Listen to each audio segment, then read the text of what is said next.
Hello प्यारे दोस्तों, मैं आप लोगों का अपने चैनल स्वागत कर रहा हूं। आज हम लोग पढ़ने जा रहे हैं वास्तविक संख्याएं। क्या पढ़ाएंगे बेटा? वास्तविक संख्याएं। एक बार आप क्या करेंगे, वीडियो को पूरा वॉच करेंगे। सबसे पहली बात, वीडियो को पूरा वॉच करेंगे बेटा। और इस क्लास में हम जितने भी बेसिक चीज़ें हैं, जितने भी छोटी छोटी चीज़ें हैं, सारी बेसिक चीज़ें आपको हम इसी क्लास में आपको ख़त्म करवा देंगे। और नेक्स्ट क्लास से हम आपको एक्सरसाइज करवाएंगे। ठीक है, देखते चलिए। आइए,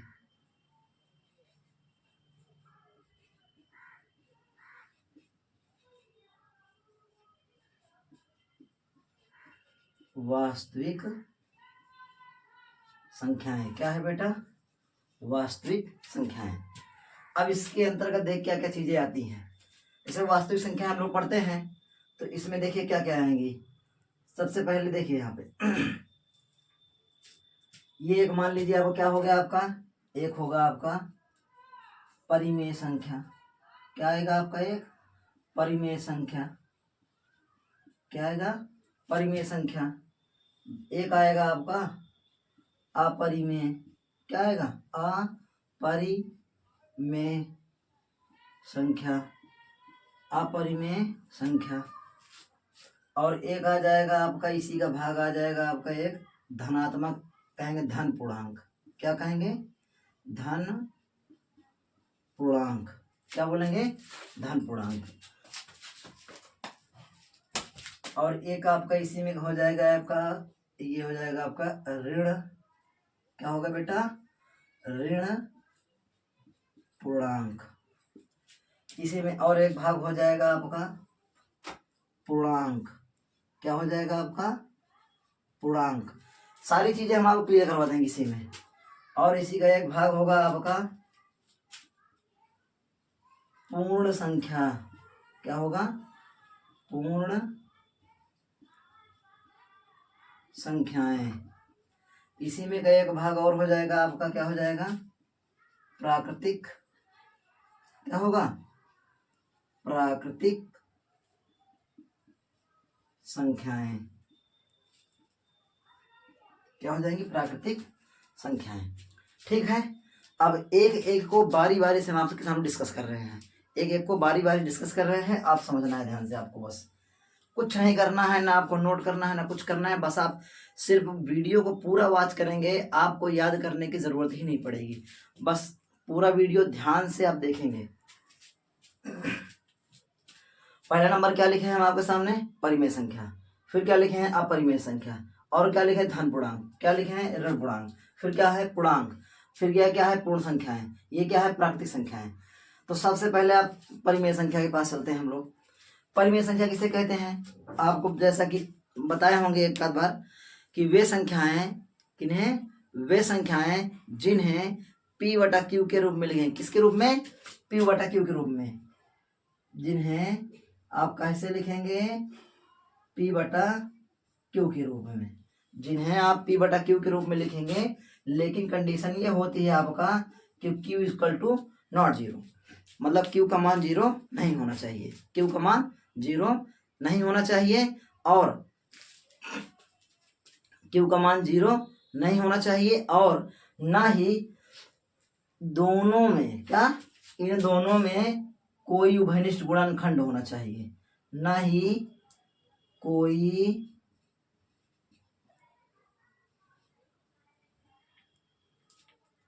उभयनिष्ठ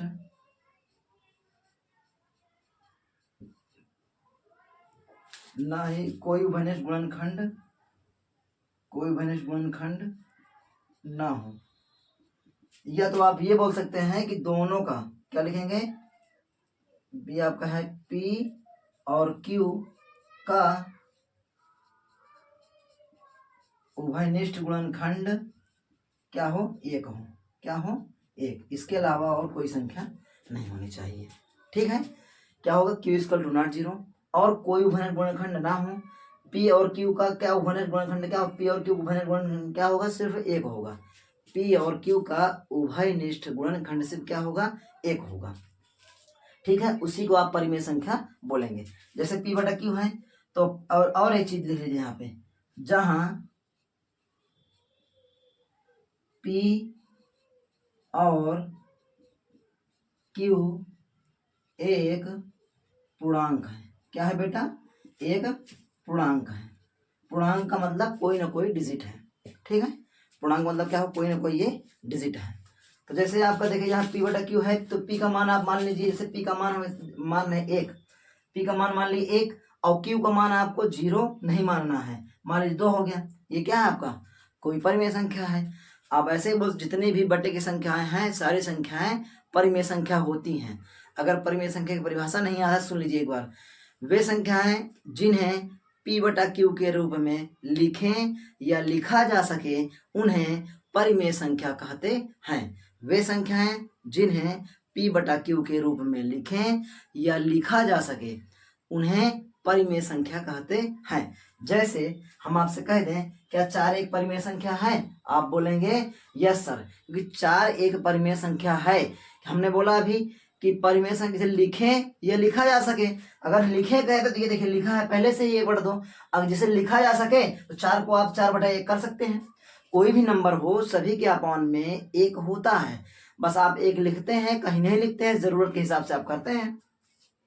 तो ये 1 बटा 2 आप लिखा जा सकता है, ये क्या है? लिखा हुआ है। और 4 बटा 1 आप क्या कर सकते हैं? लिख सकते हैं। तो ये भी क्या है? परिमेय संख्या। ये भी क्या है? परिमेय संख्या है। जैसे आपका यहाँ पे ये हो गया आपका कॉन्सेप्ट क्लियर। जैसे कह दिए आपसे 0 बटा 1, बहुत से बच्चों के माइंड में होता है, या 0 बटा 11 ही कर लीजिए। तो 0 बटा 11 अगर लिखा है तो यह भी एक परिमेय संख्या है, क्योंकि हमने आपसे बोला है कि Q इक्वल टू नॉट 0। हमने क्या बोला आपसे? Q इक्वल टू नॉट 0, मतलब Q का मान 0 नहीं हो सकता, बाकी P का मान 0 हो सकता है, ठीक है। तो ये आपका 0 बटे 11 परिमेय संख्या होगी। अगर यहीं बस कह दें, आप कोई बच्चा कह दे कि सर 1 बटा 0 क्या परिमेय संख्या है, तो आप बोले नहीं, क्योंकि हमने साफ साफ मना किया Q इक्वल टू नॉट 0, मतलब नीचे का मान 0 नहीं हो सकता, इसलिए ये क्या है? परिमेय संख्या नहीं है। ये भी परिमेय है, ये भी परिमेय है। और एक चीज, ये उभयनिष्ठ गुणनखंड वाला लॉजिक क्या है देख लीजिए। जैसे मान लीजिए यहाँ पे आपका 6 बटा क्या है? यह 6 बटा 16 है, तो ये परिमेय संख्या नहीं है। अभी परिमेय संख्या अभी ये नहीं है 6 बटे, क्योंकि किसी भी संख्या का सिंपलेस्ट फॉर्म, सिंपलेस्ट का मतलब होता है सरलतम रूप। क्या होगा? सरलतम रूप। किसी भी संख्या का सरलतम रूप ही आपका परिमेय संख्या कहलाता है। तो यहाँ पे क्या है? 6 बटा 16 है, तो ये कट रहा है क्या? हाँ सर कट रहा है, तो 3 हो जाएगा, ये 8 हो जाएगा। अब ये कटेगा 3 बटा 8 नहीं कटेगा। अब तो अब जब ये नहीं कटेगा तो अब ये परिमेय संख्या आपका हो गया, ठीक है बेटा। आई थिंक आप लोग समझ गए होंगे। अब मैं आपको चलता हूँ अपरिमेय बताता हूँ।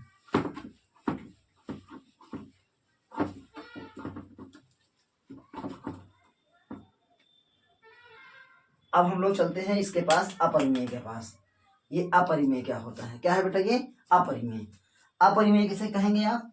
अपरिमेय का मतलब होता है, और परिमेय में थोड़ा सा एक डिस्कस करना भूल गए थे आपसे, कि जैसे रूट की संख्याएं हो गई, जैसे रूट 25 हो गया, रूट 23 हो गया, जैसे रूट 24 हो गया, तो ये सभी क्या है? ऐसे अगर किसी भी संख्या का रूट के अंदर, यदि किसी भी संख्या का रूट के अंदर अगर वर्गमूल है, जैसे 5 है तो ये 25 है, 25 किसका वर्गमूल है? 5 का, तो ये परिमेय है। लेकिन 23 जो है, 23 जो है, ये किसी का वर्गमूल नहीं है, इसलिए ये अपरिमेय है। और ये क्या है? ये भी अपरिमेय है। अगर रूट के अंदर भी किसी संख्या का कोई संख्या है, वो किसी का पूर्ण वर्ग है, तो वो संख्या आपकी क्या होगी? परिमेय होगी। अगर पूर्ण वर्ग नहीं है तो वो संख्या अपरिमेय होगी, ठीक है। ये थोड़ा सा इसमें भी देख लीजिएगा। अब आगे बढ़ते हैं हम लोग अपरिमेय में। अपरिमेय क्या है? वे सभी संख्याएं जो क्या होंगी? पूरी तरह से ना विभाजित हों, पूरी तरह से ना विभाजित हों, जो या रूट की सभी संख्याएं, ये 23 क्या है आपका? अपरिमेय है। रूट 7 क्या है? अपरिमेय है। रूट 2 क्या है? अपरिमेय है। रूट 3 क्या है? अपरिमेय है। रूट की सभी संख्याएं जो रूट के अंदर किसी भी संख्या का पूर्ण वर्ग नहीं होंगी, वे सभी संख्याएं क्या कहलाएंगी? वे सभी संख्याएं अपरिमेय कहलाएंगी, ठीक है। और वे संख्याएं जो क्या होगी? अशांत होती हैं, जो पूरी तरह से शांत नहीं होती, वे संख्याएं भी आपकी क्या कहलाएंगी? अपरिमेय। जैसे ये है आपका 0.0, 1 कर लीजिए, 0.001 कर लीजिए, 0.0001 कर लीजिए, या आप कह लीजिए 0.2000002 इस तरह की संख्याएं जो डॉट डॉट डॉट करके रहती हैं, ये संख्याएं भी अपरिमेय के अंतर्गत आ सकती हैं। ठीक है, खास तौर पर आप याद रखें, रूट की वे सभी संख्याएं जो किसी भी संख्या का पूर्ण वर्ग ना हो और रूट के अंदर होती हैं, वे सभी संख्याएं अपरिमेय संख्या कहलाएंगी। इसके साथ साथ आपका पाई भी अपरिमेय संख्या होता है। क्या है? पाई। पाई भी क्या होगा आपका? अपरिमेय संख्या होता है। अब बहुत से लोग बोलेंगे सर पाई का मान तो 22/7 होता है। तो पाई का मान 22/7 तो होता है बेटा, लेकिन पाई एक अपरिमेय संख्या कहलाती है, उसका शुद्ध मान ये नहीं होता है। आप पाई का मान 3.14 भी जानते होंगे, लेकिन वो भी पाई का शुद्ध मान नहीं होता है। ठीक है, ये हो गया आपका। अब हम लोग चलते हैं, आपका ये भी हो गया। अब हम लोग देखेंगे आपका ये धन पूर्णांक क्या होता है। अब ये धन पूर्णांक क्या होगा और पूर्णांक क्या होता है, ये आपका इसी में से खत्म हो जाएगा। देखिए, ये एक बनाएंगे आपका संख्या रेखा। ये क्या है? आपकी संख्या रेखा। क्या है ये? संख्या रेखा। क्या है ये? संख्या रेखा। क्या है? संख्या रेखा। आपको मालूम होगा कि संख्या रेखा में बीच में 0 होता है। बीच में क्या होगा? 0। एक तरफ क्या कहलाएगा? बायां। एक तरफ क्या कहलाएगा? दायां। तो ये हमारा है कौन सा हाथ? बायां हाथ। तो इधर बाईं तरफ की संख्याएं सारी क्या होंगी? ऋणात्मक होंगी। इसे लिख दिए आप -1 -2। क्या लिखेंगे आप? ये क्या है आपका? बाईं ओर। क्या है ये आपका? बाईं ओर। बाईं ओर। और ये क्या है आपका? दाईं ओर। कौन सा है ये? दाईं ओर। इधर की संख्याएं 0 है आपका, यह 0 डिवाइड करना है। इधर की संख्याएं सारी प्लस होंगी और उधर संख्याएं सारी क्या होंगी? माइनस होंगी। इधर की संख्याएं ये ऐसे, देखिए आप ऐसे भी समझ सकते हैं इसको। जितने भी इधर संख्याएं आएंगी वे सारी संख्याएं धनात्मक होंगी, और जितनी उधर संख्याएं होंगी वे सारी संख्याएं ऋणात्मक होंगी। क्या होंगी बेटा? ऋणात्मक होंगी। और ये कहाँ तक होती है संख्या रेखा? अनंत तक होती है। जितना मन करे उतना लिख लीजिए। हम 5 तक लिख के डॉट कर दिए, आपका मन 12 तक लिखिए। 7 तक मन है 7 तक लिखिए। 15 तक मन है 15 तक लिखिए। जहां तक आप लिखना चाहें वहां तक लिख सकते हैं।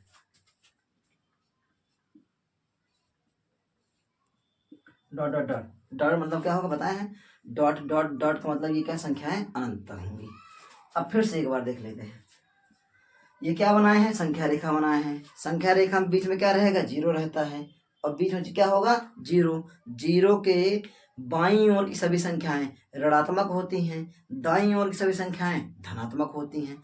बाईं ओर की सभी संख्याएं ऋणात्मक और दाईं ओर की सभी संख्याएं धनात्मक। ठीक है, 0 क्या है आपका? बीच का हिस्सा है। ठीक, अब जितनी भी संख्याएं, एक चीज और देख लीजिए, 0 से अगर कह दें आपसे कि माइनस की संख्याएं प्लस से बड़ी होंगी छोटी होंगी, तो हमेशा याद रखना माइनस की सभी संख्याएं 0 से क्या होंगी? छोटी होंगी। आप जितना दूर जाएंगे उतनी संख्या छोटी होती जाएगी, इधर जितना आगे जाएंगे उतनी संख्या बड़ी होगी। ठीक है बेटा, अब ये हो गया आपका। अब देखिए, 0 के कौन से ओर? दाईं ओर है, और दाईं ओर की संख्याओं को ही आप क्या बोलेंगे? क्या बोलेंगे? ऋण। ये क्या है आपका? धन पूर्णांक। क्या है आपका? ये दाईं ओर की सभी संख्याओं को आप क्या बोलेंगे? इसी को बोलेंगे धन पूर्णांक। क्या बोलेंगे? धन पूर्णांक। ये सभी संख्याएं 0 से लेकर इधर तक की सारी संख्याएं क्या होंगी आपकी? सब इधर की सारी संख्याएं क्या होंगी? धन पूर्णांक। और 0 से यहाँ से 0 के इधर, 0 के इधर क्या है? बाईं ओर। ये सभी संख्याएं क्या कहलाएंगी आपकी? ऋण पूर्णांक। क्या कहलाएंगी? ऋण पूर्णांक। ये सारी संख्या क्या कहलाएंगी आपकी? ऋण पूर्णांक कहलाएंगी। हो गया आपका धन पूर्णांक, ऋण पूर्णांक।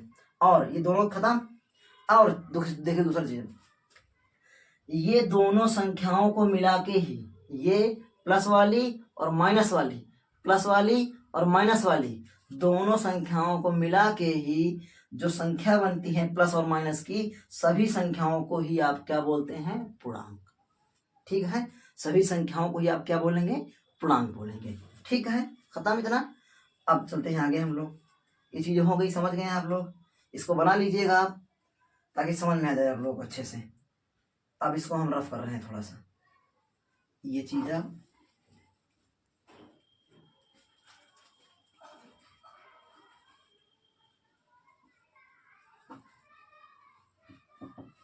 अब देखिए यहाँ पर ये आपका क्या है, पूर्ण संख्या। क्या है ये, पूर्ण संख्या। अब आप कहेंगे जीरो से लेकर, कहाँ से, जीरो से लेकर अनंत तक की संख्याएं, जीरो से लेकर अनंत तक की सारी संख्याएं, जीरो से लेकर कहाँ तक, अनंत तक की, जीरो से लेकर अनंत तक की सभी संख्याओं को आप क्या कहेंगे, पूर्ण संख्या। क्या कहेंगे, पूर्ण संख्या। ओके, जीरो से लेकर के अनंत तक की संख्याओं को ही आप क्या बोलेंगे, पूर्ण संख्या। और एक से लेकर, कहाँ से, एक से लेकर अनंत तक की संख्या, कहाँ से, एक से लेकर अनंत तक की संख्या, कहाँ से, एक से लेकर अनंत तक संख्या क्या कहलाएंगे, आपकी प्राकृतिक संख्या। क्या कहलाएंगे बेटा, प्राकृतिक संख्या। ये हो गया आपका कॉन्सेप्ट खत्म। एक से लेकर अनंत तक की सारी संख्या क्या कहलाएंगी, प्राकृतिक संख्या। जीरो से लेकर अनंत तक की सारी संख्याएं पूर्ण संख्या। ठीक है, ये चीजें आपकी यहीं पे खत्म होती हैं। अब हम लोग देखते हैं दूसरी चीजें।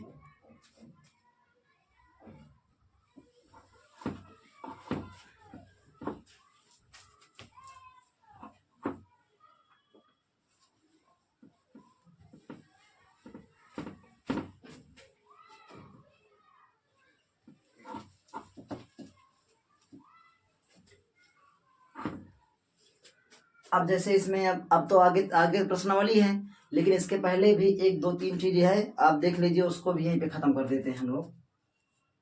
एक होता है सम संख्या। क्या होता है, एक सम संख्या। एक होता है विषम संख्या। क्या होता है, विषम संख्या। इसको लिख लेते हैं, लिखवा देते हैं आपको, सम संख्या लिख लीजिएंगे आप यहाँ पे। वे संख्याएं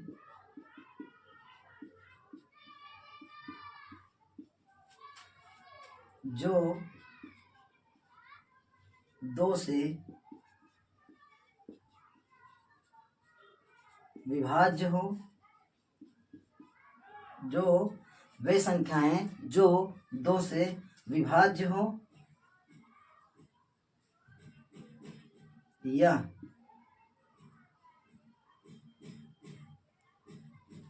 जीरो, दो, चार, 6, 8 आए, या इकाई का अंक 0, 2, 4, 6, 8 आए, तो वे संख्याएं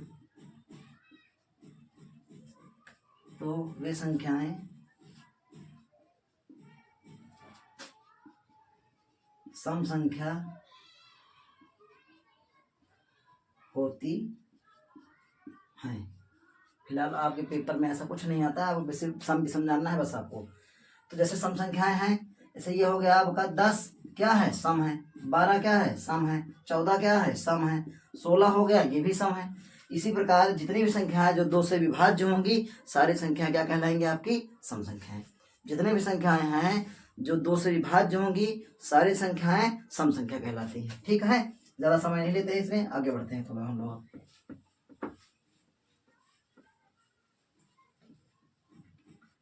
एक हो गया सम, दूसरा होता है विषम संख्या।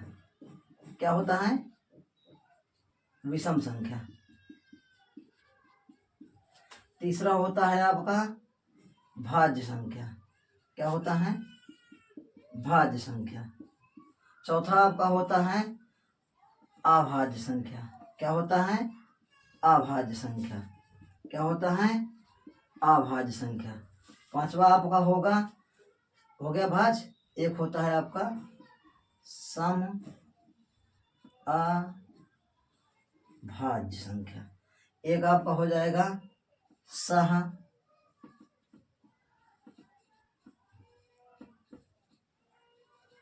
अभाज्य संख्या।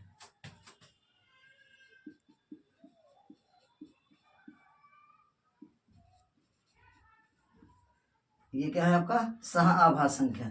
ये तो आपकी बोर्ड परीक्षा का फेवरेट क्वेश्चन है, मोस्ट इंपॉर्टेंट सवाल है ये आपका।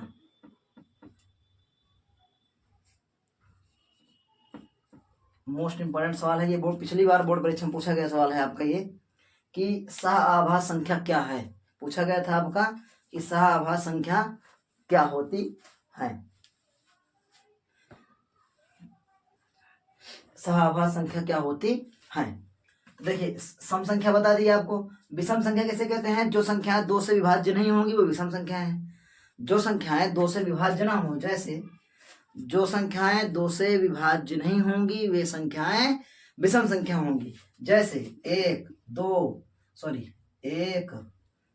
13 15 17 97, ऐसी जितनी भी संख्याएं हैं सारी संख्याएं जो दो से विभाज्य ना हो वे सभी संख्याएं विषम संख्या कहलाएंगी।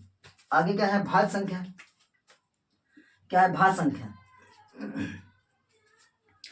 भाज्य संख्या जिन संख्याओं के 3 या 3 से अधिक गुणनखंड हों, जिन संख्याओं के 3 या 3 से अधिक गुणनखंड हों वे सभी संख्याएं भाज्य संख्या कहलाती हैं।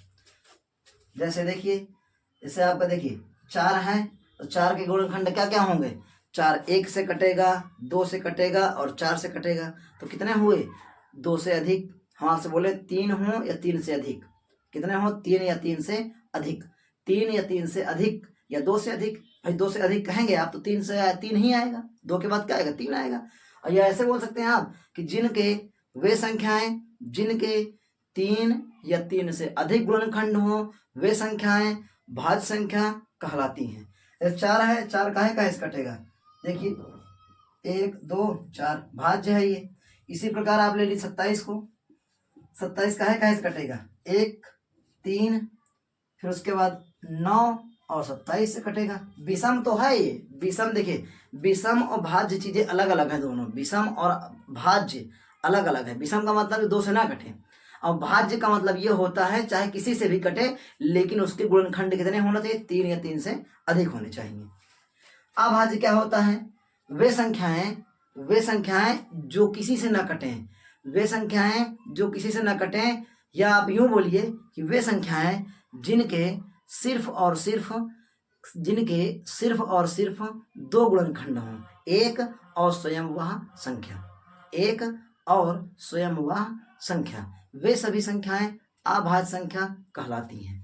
जैसे देखिए यहाँ पे आप ले लेंगे, यहाँ पे 3 हो गया, क्या हो गया 3 हो गया, 13 हो गया, 17 हो गया, 23 हो गया, 43 हो गया, 47 हो गया, इसी प्रकार आपका 53 हो गया। इसी प्रकार आपका जितनी भी संख्याएं हैं, जो संख्याएं खुद से कटें और एक से कटें, तो आप एक बात और बता दें, चाहे वो संख्या सम हो, चाहे विषम हो, चाहे भाज्य हो, चाहे अभाज्य हो, सभी संख्याएं एक का गुणनखंड होती ही हैं।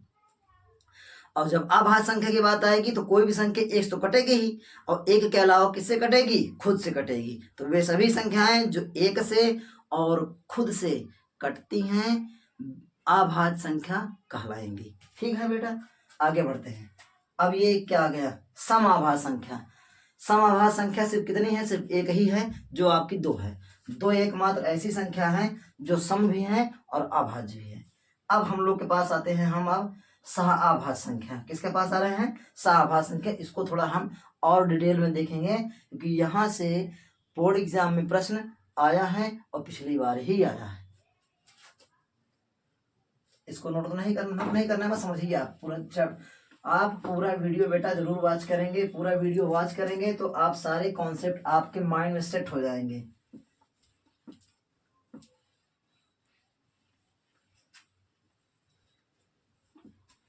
देखिए सहअभाज्य क्या होता है। सहअभाज्य संख्या उन्हें कहते हैं जब 2 संख्याओं का मासा 1 हो। इसको लिख दो, इसको लिख देते हैं। जब 2 संख्या का HCF या मासा 1 हो उसे सह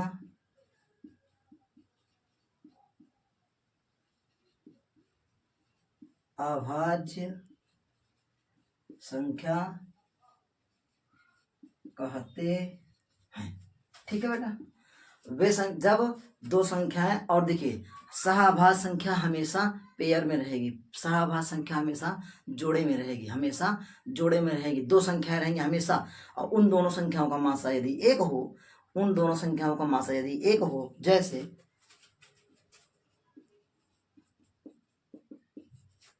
मान लीजिए आपके पास 4, 13 है, एक जोड़ा है आपके पास 16, 32 है।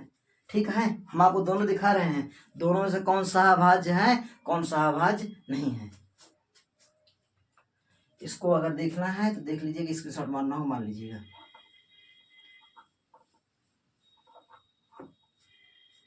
देखिए इससे क्या बोले हैं, जब दो संख्याओं का मासा एक हो। तो चलिए चेक करते हैं। पहला नंबर 4 से करेंगे आप तो कितनी बार जाएगा, 4×3=12, एक आएगा, ये कैंसिल आउट, 4 उतारेंगे यहाँ पे, 1×4 कट गया, एक से कितने से कटा है, एक से। तो HCF बराबर क्या आया है आपका, एक आया है। तो ये तो सहाभाज्य संख्या है, क्योंकि इसका मासा क्या आया है, एक आया है। इसको चेक करिए, चलिए आप 16 से भाग दिए 32 में, 16 दूना 32, कट गया पूरा पूरा, तो इसका मासा क्या आया, 16 आया है। इसका मतलब ये वाला पेयर आपका सहाभाज्य नहीं है। इसी प्रकार और ले लेते हैं आपके पास, एक हो गया 14, एक हो गया 95, एक हो गया 14, एक हो गया 95। चलो इसको भी चेक कर लेते हैं। 14 से करेंगे 95 में, 14×5 70, 14×4 84, 98, 14×5 70, 14×6 84, 14×6 15 में 4 गए, एक 14 में भाग करेंगे कितनी बार जाएगा, एक बार ही जाएगा सर। तो यहाँ पे आया 11, यहाँ पे आया 3। अब भाग करेंगे 11 में, कितनी त्रिका 9, यहाँ पे कितना आएगा 2। और जब 2 से करेंगे आप, 2 से करेंगे 3 में दिख जाएगा एक बार, तो यहाँ पे आ गया 1। अब करेंगे 2, 1 दुक्के 2, यह भी पूरा कट गया। तो इसका मतलब ये वाला पेयर भी आपका, ये वाला, ये भी सहाभाज्य है। सहाभाज्य ये वाला भी है और ये वाला भी है, ये वाला नहीं है। तो जिन संख्याओं का मासा एक आए, जब दो संख्याओं का मासा एक आए, उसे ही आप सहाभाज्य संख्या कहेंगे। ठीक है, ठीक बेटा, आई चीज समझ में। जब चीजें ना समझ में आए बेटा, जो चीजें आप उसको आप कमेंट बॉक्स में डाल सकते हैं। फिर हमारी पूरी कोशिश है कि हम आपको बहुत आसान तरीके में सारी चीजें समझा सकें।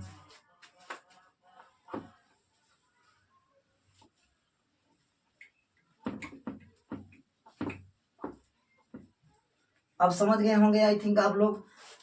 अब जितनी चीजें आपको पढ़ा चुके हैं अभी तक, सारी संख्याओं का जो समूह होता है, सभी को मिला के ही आपका क्या कहलाएगा, आपका वास्तविक संख्या। चाहे वो सम संख्या हो, चाहे भाज्य संख्या हो, चाहे अभाज्य संख्या हो, चाहे परिमेय हो या अपरिमेय हो, या जितने भी संख्याएं हैं, सभी संख्याओं का समूह ही क्या आपका कहलाएगा, वास्तविक संख्या। ये आपका चैप्टर के बारे में इंट्रोडक्शन हो गया है। अब हम आपको अगली क्लास में आपको पढ़ाएंगे प्रश्नावली। ओके बेटा, फिर से मिलते हैं अगली वीडियो में।